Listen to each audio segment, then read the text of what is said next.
Top quality और consistent performance के लिए सिर्फ सिल्वर पंप्स एंड मोटर्स, नाम याद रखना। કમલમ ખાતેની બીજેપીની કાર્યશાળામાં સદસ્યતા અભિયાનને લઈને પાટીલે ધારાસભ્યો અને જિલ્લા પ્રમુખોને ટોણો માર્યો, જ્યાં 2 કરોડ સભ્યને લક્ષ્ય હતો અને એ 1.5 કરોડ સભ્યનો થયો એ પણ તમે નથી કરી શક્યા તેવું પાટીલે ટોણો મારતા કહ્યું અને 1.5 કરોડનો ટાર્ગેટ જલ્દી પૂરો કરવા માટે પણ પાટીલે ટકોર કરી છે।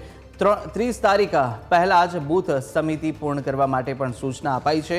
આગામી દિવસોમાં મંડળ પ્રમુખોના નામની પણ જાહેરાત થશે। મંડળ પ્રમુખ બનવા માટે ભાજપે પણ ધારાધોરણ નક્કી કર્યા છે। 45 વર્ષથી નીચેની વયના કાર્યકર્તાઓને જ હવે સ્થાન મળવાનું છે। 2 વખત સક્રિય સભ્ય બન્યા હશે તે જ હવે મંડળ પ્રમુખ પણ બની શકશે। ત્યારે કાર્યશાળાની અંદર સંગઠન મહામંત્રી રત્નાકરે પણ તમામ ધારાસભ્ય અને જિલ્લા પ્રમુખોને સૂચનો આપ્યા હતા, જેની સામે કોઈ અસભ્ય વર્તન કે નાણાકીય બાબતે યોગ્ય ન હોય તેને પ્રમુખ ન બનવા માટે પણ દિલ્હીથી સૂચનાઓ છે। SC, ST અને મહિલાઓને પણ પ્રમુખ પદે સ્થાન મળે તેને પણ પ્રાધાન્ય આપવા માટે સૂચનો કરાયા છે। બીજેપીના તાલુકા અને જિલ્લાના નવા પ્રમુખો માટે પણ ઉંમર મર્યાદા નક્કી કરવામાં આવી અને તાલુકા પ્રમુખ માટે મહત્તમ 40 વર્ષ તો સાથે જિલ્લા પ્રમુખ માટે મહત્તમ 60 વર્ષની મર્યાદા નક્કી કરાઈ છે। વધુ વિગતો સાથે સંવાદદાતા જયેશ પણ ફોનલાઈન પર જોડાયા। જયેશ, જે રીતે આ કાર્યશાળા ગાંધીનગરના કમલમ ખાતે યોજાઈ અને તેની અંદર અનેક એવા મહત્વપૂર્ણ નિર્ણયો પણ લેવામાં આવ્યા છે, અમુક સૂચનો પણ કરવામાં આવ્યા, શું વધુ વિગતો સામે આવી રહી છે? કયા કયા પ્રકારનું આયોજન હવે બીજેપી કરવા જઈ રહી છે?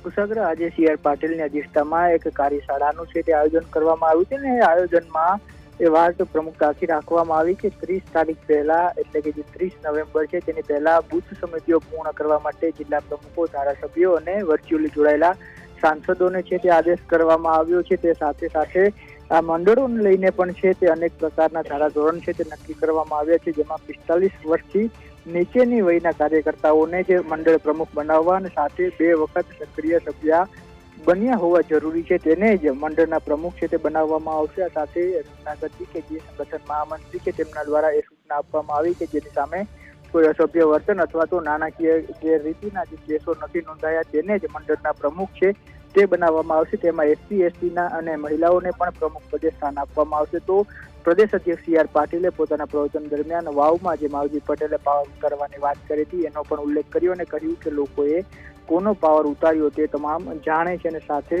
એ વાત છે તે પણ કરવામાં આવી કે જે પ્રકારે સભ્ય બનાવવાનો 2 કરોડનો લક્ષ્યાંક હતો તે ઘટાડીને 1.5 કરોડ કરવામાં આવ્યો, પરંતુ આ લક્ષ્યાંક છે 1.5 કરોડનો તે પણ તમે હજુ સુધી પૂર્ણ નથી કરી શક્યા। એટલે ધારાસભ્યો અને જે ઇન્ચાર્જો હતા, જિલ્લા પ્રમુખ હતા, તેમને એક ટોણો છે તે મારવાનો પ્રયાસ કર્યો અને હવે સક્રિય સભ્યો જે બનાવવાની કામગીરી ચાલી રહી છે તેમાં જોડાઈ જવા માટે કહેવામાં આવ્યું છે। તાલુકા પ્રમુખ અને જિલ્લા પ્રમુખ માટેની ઉંમર છે તે પણ નક્કી કરવામાં આવી છે। 40 વર્ષ તાલુકા પ્રમુખ માટે અને જિલ્લા પ્રમુખ માટે મહત્તમ 60 વર્ષની મર્યાદા છે તે નક્કી કરવામાં આવી છે। આ તમામ સભ્યો જે છે આગામી જે સક્રિય સભ્યો બન્યા છે ને તેને જ આગામી સમયમાં સંગઠનમાં પણ સ્થાન છે તે આપવામાં આવશે।